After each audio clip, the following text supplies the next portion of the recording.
Hello fam, welcome back to our channel. Before now, Moyele Sowore has spoken concerning his standpoint on Oduduwa agitation and Oduduwa Republic. Well, another prominent person has said something quite unique. I do not know if you agree with him, as he's talking about even after 100 years, that if Yorubas are to do this, they still would not get back themselves. I do not know how true this is, but when we go through the news, you will decide for yourself if he's right or wrong. But before we go into the news proper and further analysis, we do like you to subscribe to our channel by clicking on the red subscribe button. Beside it, you will see a bell notification icon. Please go ahead, click on it to get notified as soon as you update our channel on YouTube. Still on the Oduduwa agitation, Bisi Akande, the former interim chairman of the All Progressive Congress APC, says that the Yoruba people will be at war for 100 years if Nigeria breaks up. Let's continue. Speaking at an inauguration of a project by Adebayo Adelabu, a former deputy governor of the Central Bank of Nigeria, CBN, in Ibadan, on Monday, Akande said those calling for Yoruba nation should have a rethink. The former governor of Osun State said the Yoruba breaking away from Nigeria may lead to bloodshed and an avoidable civil war that would further decimate the people. Those agitating for Yoruba nation should have a rethink. This country must remain united to save it from war. Nan quoted him as saying, Yoruba will be in war for another 100 years if Nigeria is allowed to break. While calling on those seeking a Yoruba nation to bury the idea, Akande said Nigeria is a product of war. The former governor said those who are tormenting the country are doing so because they are products of failed states.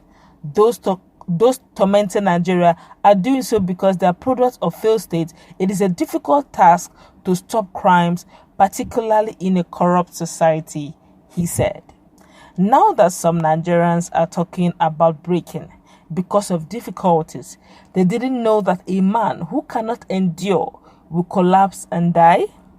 Only enduring countries can stay. On his part, Adelabu, APC governorship candidate in Oyo in the 2019 elections, described his defeat at the poll as a delay, not denial. He said his experience at the poll will make him a better governor when elected into office, adding that he will run for the office again in 2023. Now, looking at his standpoint, I want to just be a bit objective here. Are you sure he's not just talking because he wants the country to remain one, so that come 2023 he will have a common front, to become a governor? Because if eventually an Oduduwa nation or Oduduwa Republic is actualized, of course, in this case, all the queuing up in political lines to wait for your turn will become over. As in, there's no such thing as queuing up, because everything will be restructured, constitutions will be made, everybody will become, on level playing ground, so that by the time new power emerges, he may not even be among the power brokers. So could he possibly be speaking on the perspective of his ideology, or on the perspective also of the fact that there's a political gain for him if Nigeria remains as one, so that he can actually vie for the position of the governor come 2023? Or is it just being objective? Now, but that's a very strong statement, saying that if Yoruba is to secede or to have their country, Oduduwa nation, that they can't, that even up to 100 days they'll still be in civil war. That's a high order. Except he's trying to give an impression, okay, based on what he's saying, trying to give an impression that the Yorubas are not in one front. Don't forget that Professor Akintoye, that's the Yoruba World Congress leader, although they've been trying to, but I think they've generally accepted him as the leader, the only leader for the now of Yoruba World Congress. Yeah, Yoruba World Congress, rather, YWC.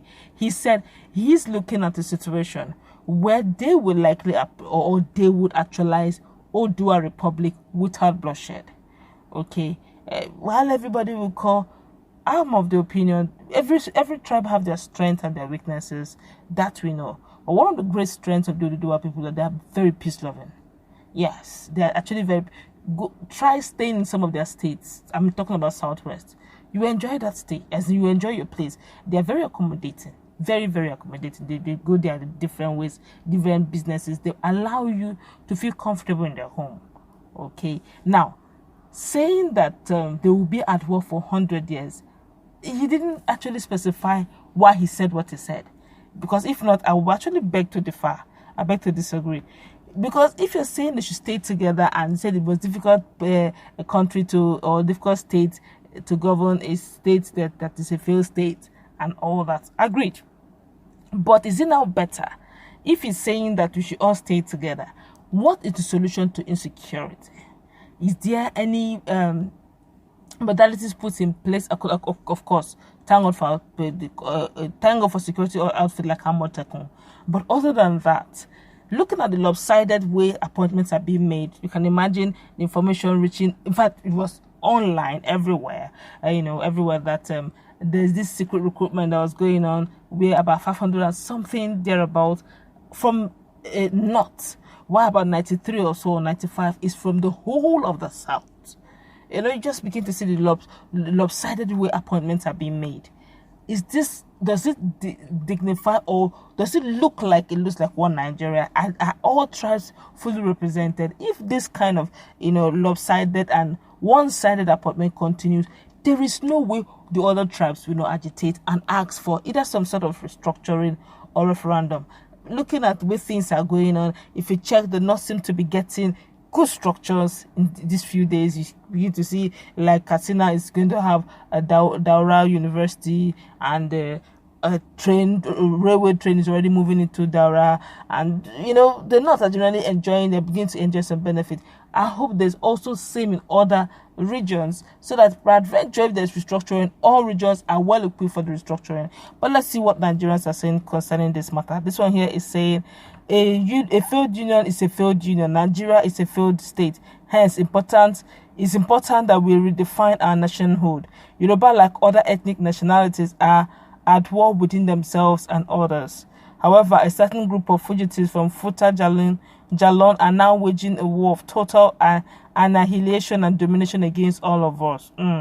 This one here is saying Nigeria will not break up for the good of all, so let's stand united. Okay, all right, but the question is, when you are saying let's stand united, are every other person standing united with you? It's a nice idea to stand united, but let's be practical. What is on ground to make us united? There are still some tribes still leaking old wounds because it has not totally healed. And practical experience, dealing with this tribe have not even improved over the years. So hence, this issue of one Nigeria may not suffice until these things are properly dealt with from their roots. Let's continue. This one here is saying, Nigeria was never a product of war, but fraudulent contraption of Lord Lugard and his girlfriend Florence Shaw.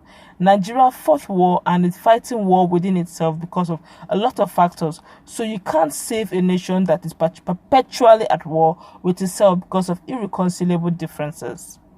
Nigeria can't remain in perpetual subjugation of a group of people because we are afraid of war. A man that is down fears no foe. It's either you fight or you remain a victim. This one here is saying, truth is, Yorubas can't rule themselves. Why would you want to say that? Okay, this one here is saying, give them Oduduwa and see them fighting and killing themselves like they always do before amalgamation of Nigeria. Where did she get this kind of history from? Yorubas always fighting themselves before now. I know of Oyo Empire, but I don't think they were fighting nation. They had a way of protecting their clan. Okay, they had a way of protecting their heritage. But that's how far, I can say on that. But that's a very strong statement to say that they can't control themselves. Go check Lagos. Lagos is, yes, it's diverse, but then they're very accommodating. Let's continue. Tribalism, God help us in this country. This one here is saying, this one is Tinubu boy. Okay, this one here is saying, the hate for Igbos is the only thing uniting the Yorubas. Wow, this is tribalism at its peak. We need to stop this whole tribalism game. It will take us nowhere. Now, Oduduwa wants out. Biafra wants out. These are two different nations within nations. Agreed? Yes. Why begin to hit at one another? If you believe that they want to genuinely live, fine, by all means. You don't need to begin to hit at each other.